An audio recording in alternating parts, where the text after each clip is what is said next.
and the industry that I've decided to do my presentation on is the retail management industry. So I'm going to go over an introduction, what I'm going to be going through in the slides. So I'm going to start off with Pastel analysis, which gives like a general overview of my industry, and then I'm going to move on to Porter's 5 forces, which gives a little more like in-depth analysis of it. I'm then going to move on to why this industry and the position I've chosen is suited for me, and then I will talk about the management style approach and leadership styles that would be best defined through this industry. So I'm going to start off now with Pastel analysis. So starting off with the political factors, some political factors that this industry is affected by and a retail manager would need to consider while managing their industry would be environmental regulations and protection, tax policies, interest rates and monetary policies, and safety regulations. So, for example, with environmental regulations and protection, they have to make sure that the industry that they're in, they're not violating any of the environmental rules, such as pollution, noise, etc. Moving on to the economic factors, some economic factors that will be affected by this industry are economic growth, taxation, inflation rates, consumer confidence, and booms in recession. So, for example, when there's inflation, there's a rise in general of everything's goods and services. So managers need to consider that as well as recessions and booms, because they need to have consumer confidence.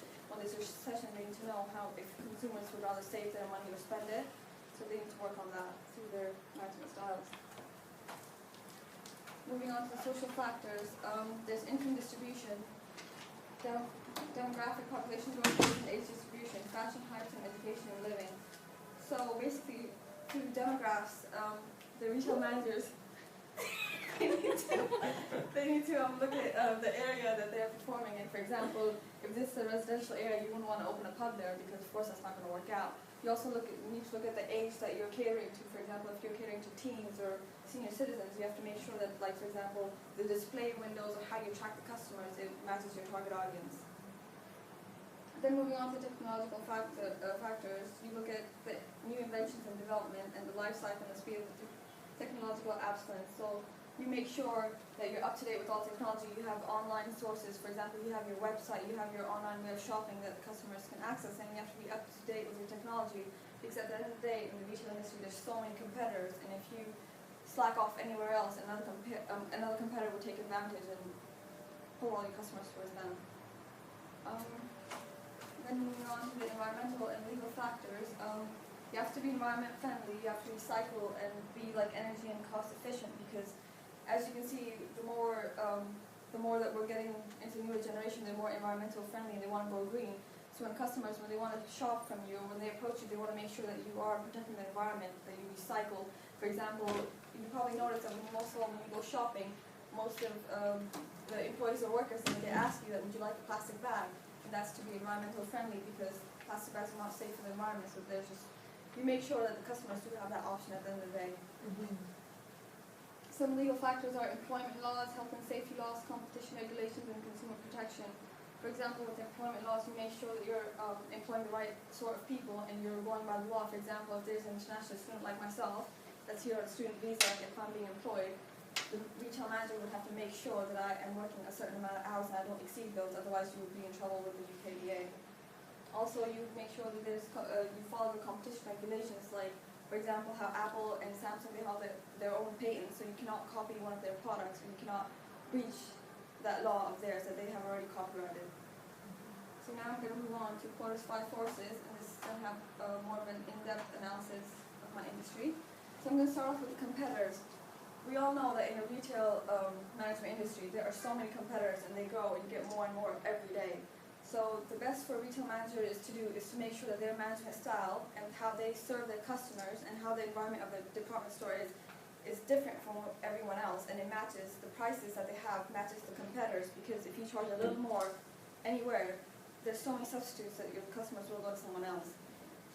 Moving on to the barriers to entry, there are a lot of barriers to entry in the retail industry, because it's a forever growing field and you see new companies coming every day. So basically all you need to do is make sure that you have brand loyalty with your customers. When you have brand loyalty, you make sure that your customers come back to you, so then there's less chance of risk for you. You survive longer in the industry, and that's about it. Also, one more thing I forgot to mention with competitors is fighting for the highest market share. all of these industries in the retail industry, at the end of the day, you're all fighting for the highest market share. So the industry with the highest market share, the less risk they have, because that means that's how much more of the shares that you own. So at the end of the day, if the manager tries to fight for the highest sort of shares, then the less risk they would have. Coming to substitutes, in the retail industry, whether it's makeup, clothes, food, or anything, there's substitutes everywhere for everything. Even when you go to Tesco, you'd find like a box of like honey. A main brand would be like £5, but then you find like the Tesco one, which is like £1. There's substitutes everywhere. So what you need to do is you make sure that your own brands match the price of the competitors, because even if it's substitutes like, say a substitute for honey would be jam, if you raise the price for that one thing, they will go to something else. So you make sure that not only do you keep your prices the same as your competitors, which are the exact same products, but also the substitutes. Next, I would like to talk about the power of buyers. The customers in this case are buyers and did not have that much of control, because you cannot go to a retail store and start bargaining with the cashier like, oh no, can I have this shirt for £5 or like £6? The price is set. The only thing that the buyers do have control over is about demand, because when customers come together, the more demand that they have for a product, that's the only thing they have control over. That's what the managers can really take from them, is see what the customers want, and that's what they can provide for them. And maybe then, if a large customers come together and want a change in price, then maybe the industry might consider it. But other than that, they really don't have much of a say in price or anything, in bargaining. Another power is power of suppliers. I think suppliers have a lot of power, even though when I researched it said they don't, but I believe they do, because at the end of the day, the industry has to go to their suppliers. They have to go to their suppliers to when they want stuff for the industry. But then, if you look at the economic theory of equilibrium, which says that the more demand you have, the more suppliers, the supplier's choice, because they know demand is high, so then they can choose any price to sell you, whether it's in bulk or individually, because they know that you need it, that everyone wants it, so then it's their choice. But then we have power when the demand is low, and the suppliers know that there's not much demand for the product, so the customers don't really want it, so then you can negotiate with them on their part.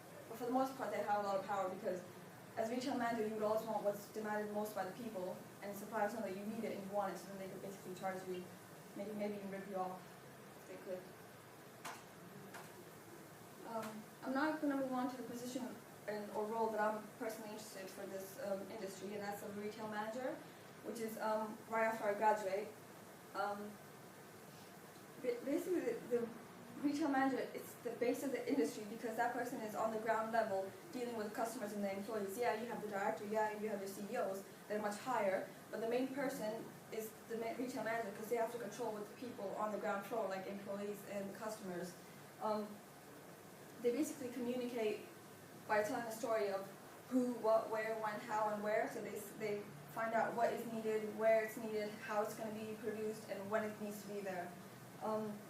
They can also be seen as strategists, because they have to implement a strategy every time to convey, to help the employees reach the company's visions and aims, and that can only be done through strategy. So yeah, the CEO, yeah, the director, they can say that, yeah, the vision for this company is this, the aims for this company is this, but then it's down to the retail manager to convey those to the employees and motivate them and like mentor them in order to achieve those goals. So they have a really important part to play in this.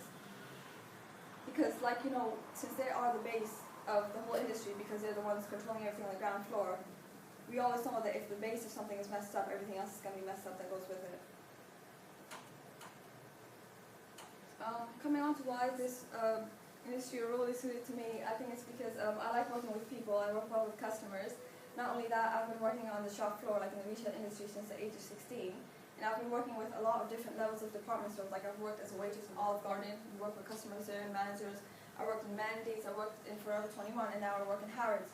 So when you see those things, you can see that there are different levels of department stores. Like Forever 21, it basically usually caters to like the locals. Harrods is more luxurious, so I know how to cater to different customers, and I know what each manager would require. So I'm already used to it, because I have a lot of experience under my belt. Not only that, but although this is what I want as an undergraduate job after I finish this, but it's not what I want as ultimate as my career. For like my career, I would like to work for not work for my dad, but take part of his business and control that, and I would like to run my dad's business. So I think this would be a huge stepping stone, because once I become a retail manager and get used to like running so much stuff and controlling of what people need, I'll really get a good hang of it, and it would be a good stepping stone for me. And the reason why I think this job is suited for me is because I don't see myself as an administrative person. I cannot see myself as sitting behind a desk and doing work. I'm more active. I like to be challenged every day. So that's also why. And with retail management, you have so many challenges every day. There's new problems, there's customers. So that's also another reason. Now I'm going to talk about the management style approach and leadership styles. When you decide to become a retail manager, there's a way that you need to define yourself. There's a way that you need to pick your style, leadership and management style. So I think that can best be defined by the behavioral approach. With a behavioral approach, you either are task-oriented or people-oriented. People that are task-oriented, they more care about the high results, they care about achievements, they care about goals. Managers that are people-oriented, they care more about their employees, motivating them, keeping them happy. So their main priority is not the results. As in with a task-oriented, their main priority is the results. There's two main leadership styles that come here. There's autocratic, which is basically, it's more controlling and demanding, so it's based on results. It's basically on delegating, directing. You just tell the employees what to do. You don't really care about how they feel or how to motivate them. You just want high results. And then there's country club management, which is about creating a positive environment for your employees, motivating them. You want your employees to be first. You want to make sure they're happy first, and then you do care about the results, but then the employees are the first priority. I personally, if I were to be a retail manager, I would go for the country club management style, because at the end of the day, I believe that if you keep your employees happy, if you keep them motivated, and if they like their job, if they're interested in what they're doing, they're gonna be more productive. Other than someone who doesn't like their job, they're just gonna be sitting there like, I really don't want to do this, like most of us feel in class. So I'm pretty sure that I would do the country club, so I keep my workers motivated and they like what they do, because I'm sure they get more productive then. Another main leadership style that I think is really important for retail management is situational leadership. And there's a grid that shows it. Situational leadership is basically a leader that can step up in any sort of situation. Like, it doesn't matter. It's like sort of leader that if you give any situation in front of them, they will step up and they will try to do it. So when you're a retail manager, you have different sorts of employees. Some need directing, some need delegating, some need coaching, some need mentoring. Like, some people know what they're doing, so they just need to be told what to be done. So in that sort, I would be a delegator or director. I'll just be like, yeah, can you do this? But then there's other employees that are maybe new or they're not confident enough, so they need like supporting and coaching. So that's where I would go in S3 and S2, and I would be more of a supporter and coacher. So then they can get to that level where they just need delegating and directing.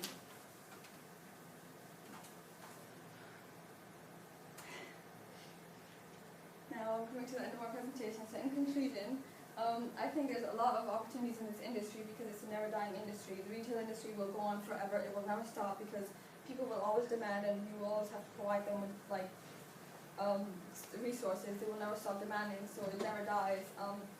Also, experience is the main key in this industry. The more experience you have, the more you can flourish. And I have a lot of experience since the age of 16, and I'm sure it would benefit me even more. And not only that, but I think it's a main stepping stone for me, in order to run my business in the future. Thank you. Thank you. Very good.